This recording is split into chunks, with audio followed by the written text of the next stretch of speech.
하나님 말씀 함께 보도록 하겠습니다.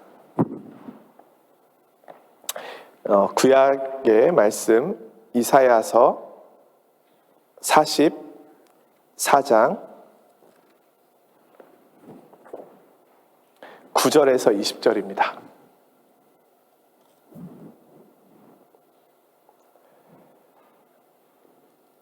교독하겠습니다. 제가 먼저 읽겠습니다.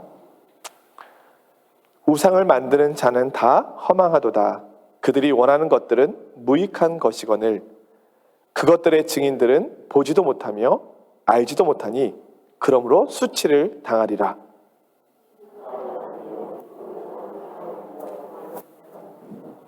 보라, 그와 같은 무리들이 다 수치를 당할 것이라. 그 대장장이들은 사람일 뿐이라. 그들이 다 모여서서 두려워하며 함께 수치를 당할 것이니라.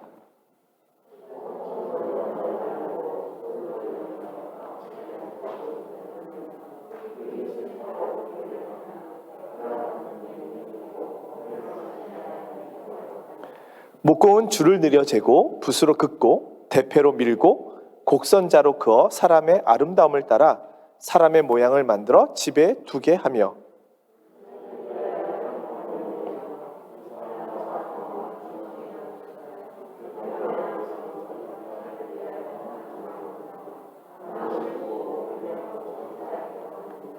이 나무는 사람이 땔감을 삶는 것이거늘 그가 그것을 가지고 자기 몸을 덮게도 하고 불을 피워 떡을 굽기도 하고 신상을 만들어 경배하며 우상을 만들고 그 앞에 엎드리기도 하는구나.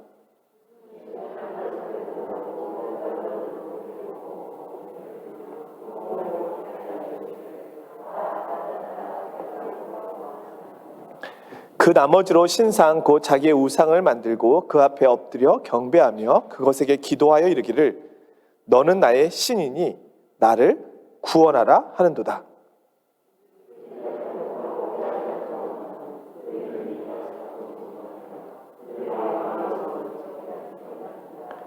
마음에 생각도 없고 지식도 없고 총명도 없으므로 내가 그것의 절반을 불사르고 또한 그 숯불 위에서 떡도 굽고 고기도 구워 먹었거늘 내가 어찌 그 나머지로 가증한 물건을 만들겠으며 내가 어찌 그 나무 토막 앞에 굴복하리요 말하지 아니하니 그는 배를 먹고 허탄한 마음에 미혹되어 자기의 영혼을 구원하지 못하며 나의 오른손에 거짓 것이 있지 아니하냐 하지도 못하느니라. 아멘. 본문 말씀이 좀 길긴 했지만 함께 읽으니까 어떤 말씀인지 대충은 아시겠죠? 우상을 만들고 있는 사람에 대한 우상 숭배자에 대한 묘사를 이렇게 정말 적나라하게 구체적으로 섬세하게 묘사를 해두었습니다. 오늘 이 본문에 나온 사람은 우상을 만드는 사람입니다. 산에 가서 우상을 만들 만한 좋은 나무들을 찾다가 여기 보면 성경에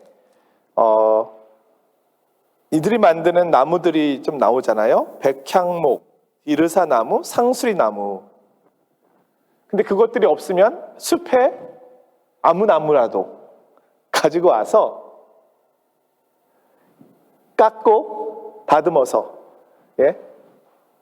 줄로 재고 자로 재고 그걸 또 깎아내서 형상을 만들어 놓고 만들다가 잘 안 되면 불에 던져가지고 고기도 구워 먹고 땔감으로도 쓰고 내 몸을 좀 따뜻하게도 하고 그러다가 그 작품이 잘 나오면 벽에다가 잘 모셔두고 한쪽 모퉁이에 잘 둔 후에 너는 나의 신이다.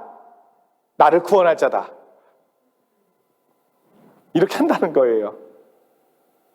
우상을 만들어 파는 사람의 이야기입니다. 우리가 생각할 때는 너무 어리석죠. 왜냐하면 우리는 하나님 한 분 외에 참된 신이 없다는 것을 알고 있기 때문입니다. 그런데 그렇지 않은 사람들에게 있어서 이 우상은 함부로 할 수 없습니다. 예전에 제가 선교학 시간에 우리 전호진 교수님이라고 하는 선교학에 있어서 권위자이신 교수님이 강의를 해주셨던 내용이 기억이 나는데, 세상에서 가장 미스테리한 나라가 있는데 그 나라가 일본이다.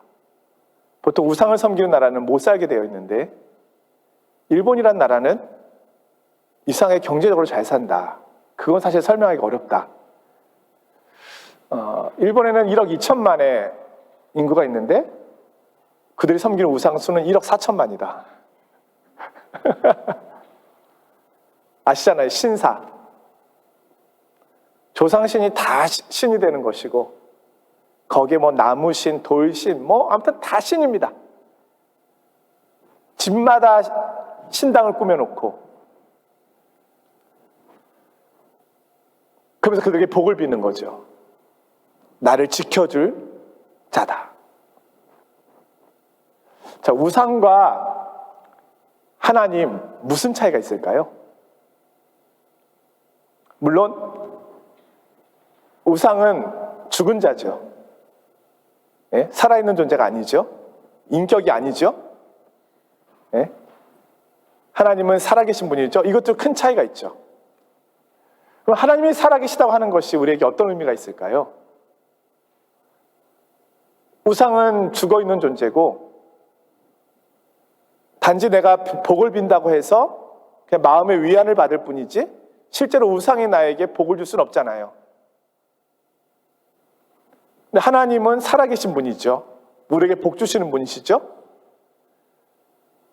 근데 살아계신 하나님이 우상과 다른 가장 큰 차이점은 무엇일까요? 오늘 성경에서 말씀하고 있는 내용으로 비춰보면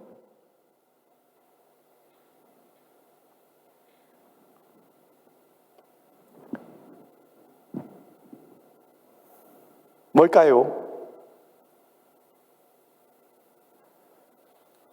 우상과 하나님의 차이가 분명해야 우리가 하나님을 섬기는 이유가 있잖아요. 네.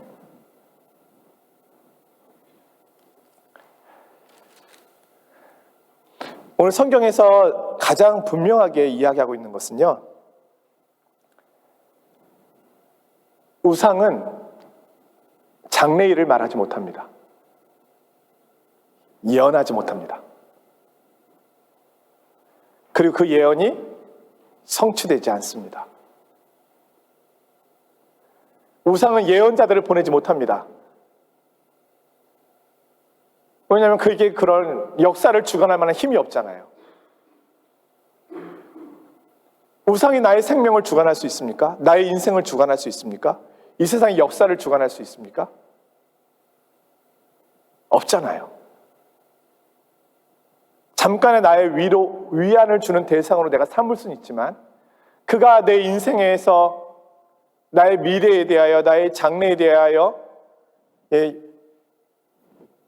앞으로 되어질 세상의 나라에 대하여 이야기할 수 있습니까? 우상이 분명하게 우리의 영혼이 죽음의 문을 통과하면 어디에 가는지 이야기를 할 수 있습니까? 이스라엘 백성들에게 있어서 하나님께서는 미리 예언자들을 통해서 바벨론에 그들이 포로로 끌려갈 것을 말씀하셨고, 그리고 그들이 일정한 기한 70년이 되었을 때 회복되게 될 것임을 말씀해 주셨습니다. 그리고 그것은 말씀하신 그대로, 예언자들의 예언 그대로 성취되어서 하나님께서 고레스 왕을 세우시고 그를 통하여 바벨론이 무너지고 이스라엘 백성들이 포로에서 돌아오게 되는 문이 열리게 되는 구원의 역사가 펼쳐졌다는 거죠. 하나님께서 계속해서 그 이야기를 들려주고 계시는 거예요. 너희들 이런 신을 본 적이 있느냐? 너희가 섬기는 신은 뭐냐? 가나안 민족, 바벨론 민족, 주변의 나라들이 섬기고 있는 신은 뭐냐? 가장 좋은 나무를 나름대로 찾아다가 우상쟁이들이 만들어가지고 목공을 해가지고 잘 나온 거 하나 가지고 와서 너는 나의 신이다, 나를 구원하라, 그런 거 아니냐. 그런데 어떻게 그것에다가 너희가 예배하고 그것을 의지하고 그것을 붙잡고 살아갈 수가 있느냐. 이스라엘 바벨론 70년 동안 우리가 말씀에서 보듯이 많은 사람들이 하나님 외에 다른 신이 없다라는 것을 깨닫는 시간이 되었습니다. 다니엘 비롯해서 에스겔. 그래서 포로기가 끝나고 자유가 선언되었을 때 1차, 2차, 3차에 걸쳐서 바벨론에서 가나안으로 돌아오잖아요. 그런데 반대로 어떤 이들은 우상 숭배에 더 빠졌다는 거예요. 하나님께서 깨닫게 하시고 죄로부터 돌이키게 하기 위하여 바벨론의 연단의 시간을 허락하셨음에도 불구하고 도리어 어떤 이들은 바벨론의 우상에 더 깊이 빠졌고 더 우상 숭배에 익숙해졌다는 겁니다. 그들은 가나안으로 돌아오고 싶어 하지 않아요. 여전히 바벨론에 머물러 있고 싶어 하는 거예요. 오늘 이 말씀은 그들을 향한 하나님의 책망의 말씀입니다. 물론 다른 민족들을 향한 책망이기도 하지만 조금 더 섬세하게 구체적으로 들어가면 여전히 우상 숭배에 익숙해져 있는 포로기에서 돌아오지 않는 이스라엘 백성을 향한 하나님의 책망이죠. 아니, 그 우상이 뭔데 그걸 섬기고 있냐? 자, 우상을 섬긴다고 하는 건 뭘까요? 내가 하나님을 섬기는 것, 또 우상을 섬기는 것. 섬긴다는 게 무엇을 얘기하는 겁니까?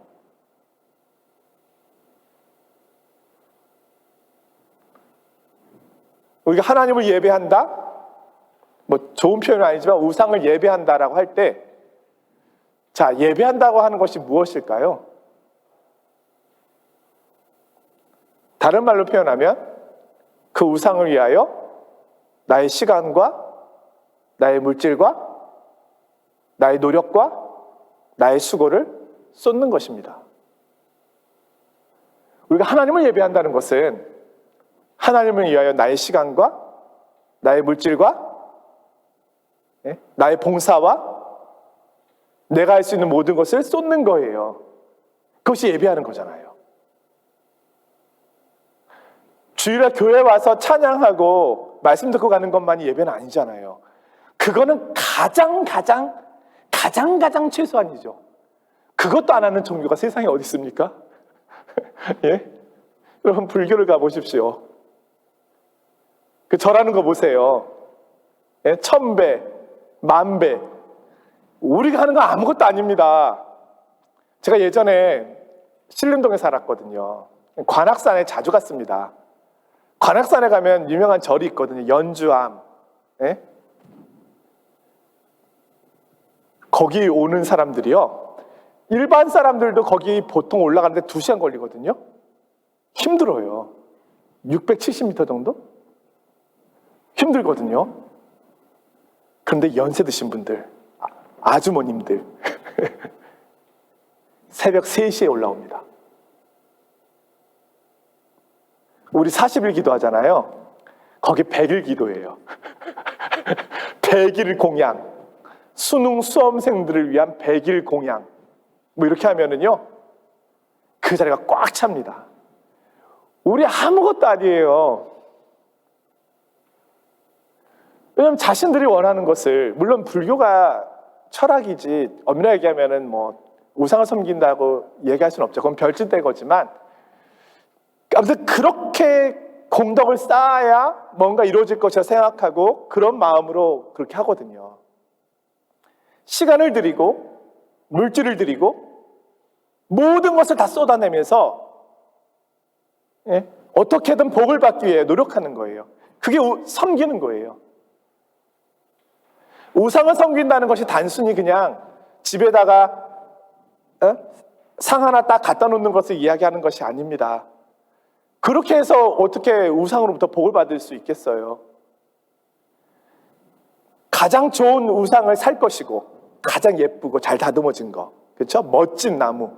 예? 이것은 무슨 나무로 만든 특제 우상입니다. 예? 얼마든지 값을 지불하고 사가지고 오겠죠. 그리고 그 우상에게 얼마나 좋은 집을 또 만들어주겠죠. 예? 금으로 만들어진 아주 좋은 집 만들어줘서 잘 보관해 놓고, 예? 누구도 만지지 못하게 하겠죠. 예? 함부로 손 닿지 않게 하고 와서 자기는 정해진 시간에 복을 빌겠죠. 그렇게 열심을 내는 겁니다. 그것이 우상입니다.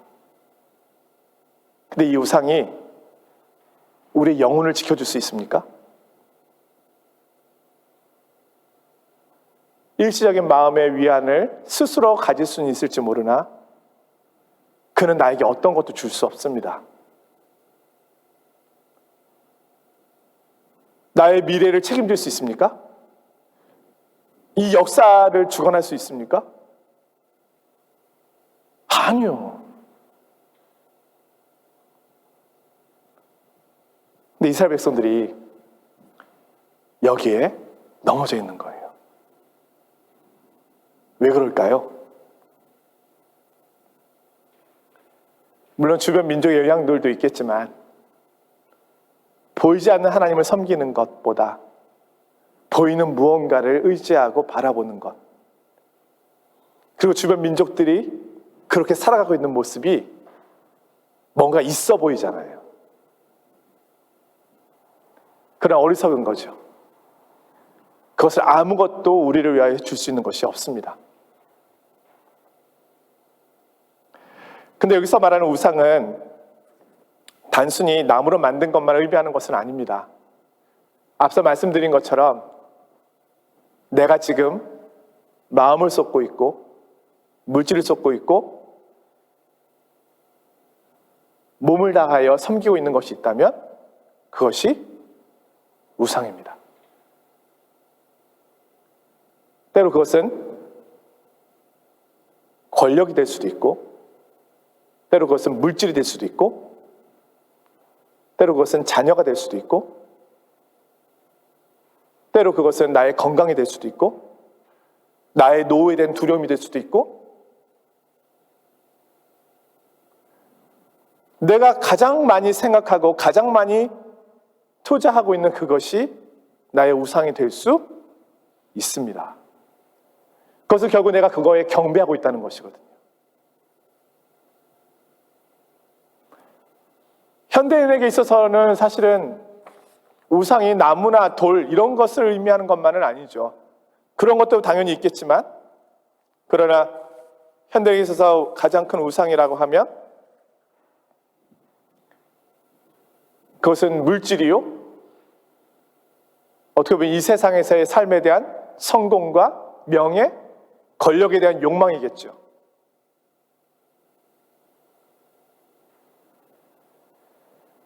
그것이 우리에게서 가장 큰 우상이 됩니다.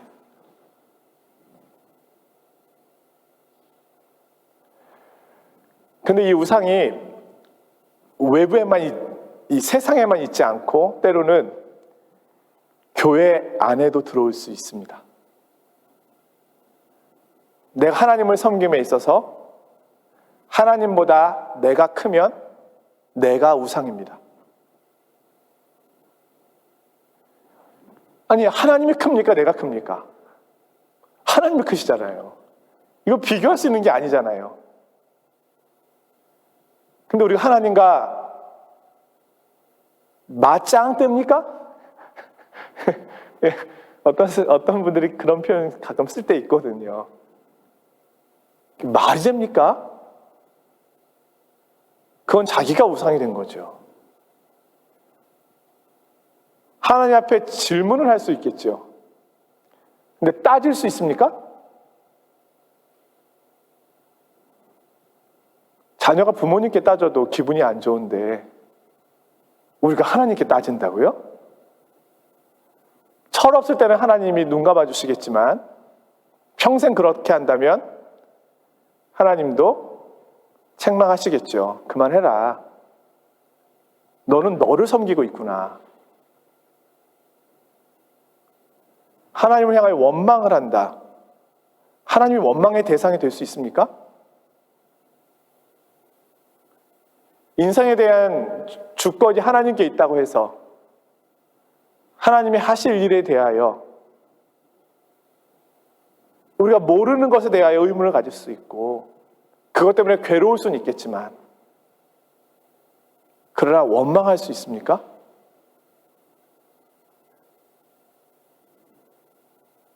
이스라엘 백성들은 원망하다가 광야 40년의 시간 속에서 가나안을 바라보지 못하게 되는 그런 책망을 받잖아요. 내가 경배하고 예배하는 존재보다 내가 크면 내가 우상입니다. 내가 하나님을 위해 있는 것이 아니라 하나님이 나를 위해 있는 것입니다. 나는 하나님께 지시하는 거예요. 하나님 오른쪽에 있는 거 해주세요. 왼쪽에 있는 거 해주세요. 뒤에 있는 거 좋아요. 오케이.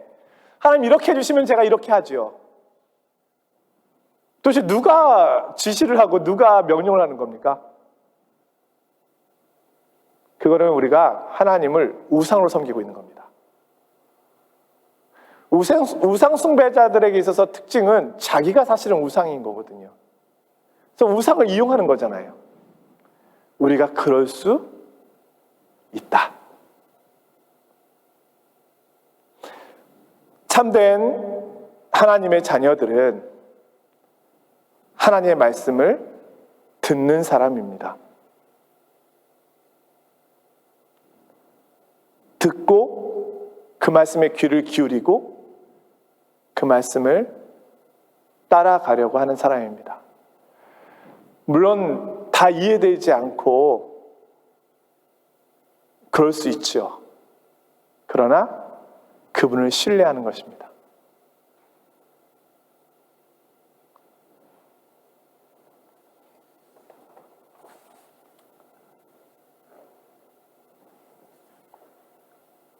하나님을 참되게 예배하지 못하는 곳에는 우상 숭배가 자리 잡을 수 있습니다. 그러니까 예배가 중요한 거예요. 내가 하나님을 바르게 예배하고 있는가가 중요한 거죠.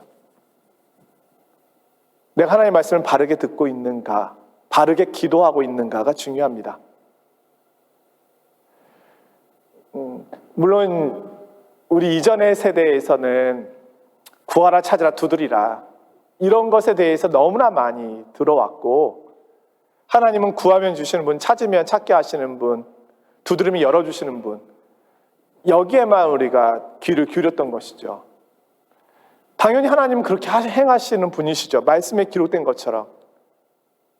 그러나 그 다음에 나오는 말씀이 뭡니까? 구하는 자에게 성령을 주시지 않겠느냐. 구하고 찾고 두드려야 될 가장 큰 목적과 대상은 성령님이었습니다. 하나님의 임재, 하나님의 하나님 되심, 하나님과의 깊은 관계, 그거의 회복. 나를 위해서 하나님이 존재한다면 그럼 내가 하나님이 되는 거죠. 그것이 아담과 하와의 모습과 다를 바가 무엇이 있겠습니까? 그것이 아담과 하와의 피를 이어받은 우리의 죄의 모습이겠죠. 우리는 듣는 자요, 순종하는 자요, 말씀에 귀를 기울이는 자이다.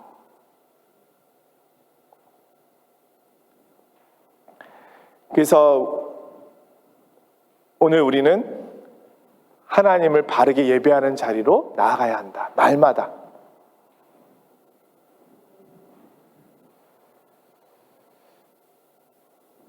우상 숭배자들의 특징은 우상 숭배하는 대상을 닮는다는 겁니다.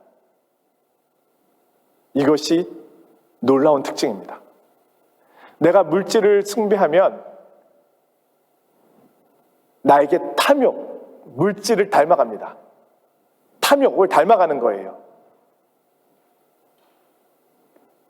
내가 권력을 숭배하면 그 권력을 닮아가는 거예요. 예? 함부로 행하는 거죠. 권력의 맛을 행하는 거예요.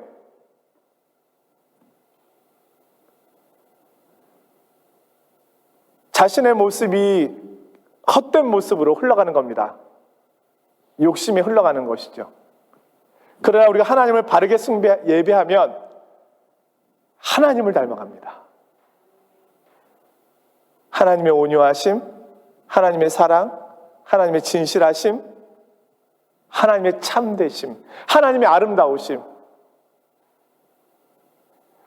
이것은 내가 만들어가는 것이 아니고 하나님을 예배하면 자연스럽게 내가 그분을 닮아갈 수밖에 없는 것이죠. 여러분, 누군가를 좋아하고 누군가를 사랑하면 닮아가잖아요. 여러분이 좋아하는 가수가 있으면 아마 그 가수의 모든 노래를 흉내내게 될 겁니다. 어느 연예인을 좋아한다면 그 연예인의 모든 것을 따라하게 될 거예요.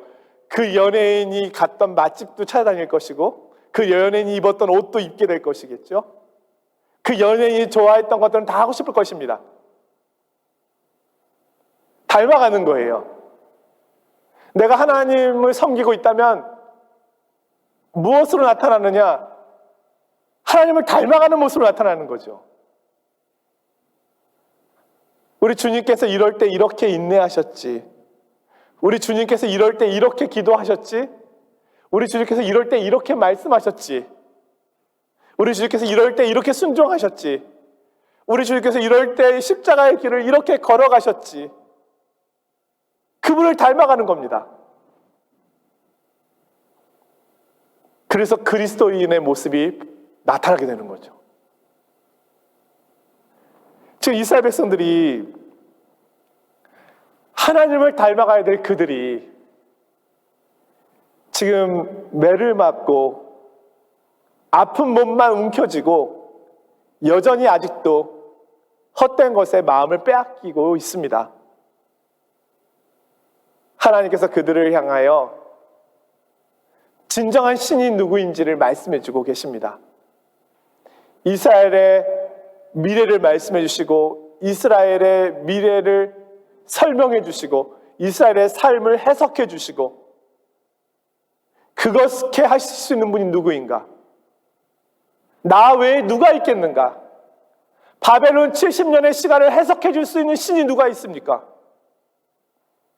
어떤 이들이 볼 때는 이건 재수 없는 일이고 어떤 이들이 볼 때는 이건 시대를 잘못 태어난 일이고 어떤 이들이 볼 때는 이 신은 자기 기분과 감정들을 행하는 그런 악한 신이고 이렇게 해석하겠지요. 그러나 하나님만이 이 바벨론 70년의 시간을 해석할 수 있잖아요. 그들을 연단하는 시간이요. 그들로 하여금 나 외에 다른 신이 없음을 깨닫게 하는 시간이요. 그들로 하여금 영원한 하나님의 약속을 바라보게 하는 시간이요. 그들을 통하여 이스라엘뿐만 아니라 그 열방과 모든 민족에게 하나님의 살아계심을 증거하는 시간이잖아요. 이 해석을 하나님이 하신다는 거예요. 오늘 나의 인생의 해석을 누가 하시겠습니까? 내가 왜 프랑스에 왔으며 내가 왜 지금 여기 살고 있으며 내가 지금 여기서 파리장로교회를 섬기고 있으며 나에게 이런 믿음의 지체들을 주셨으며 나에게 이런 자녀를 주셨고 이런 남편과 아내를 주셨고 이걸 누가 해석할 수 있습니까?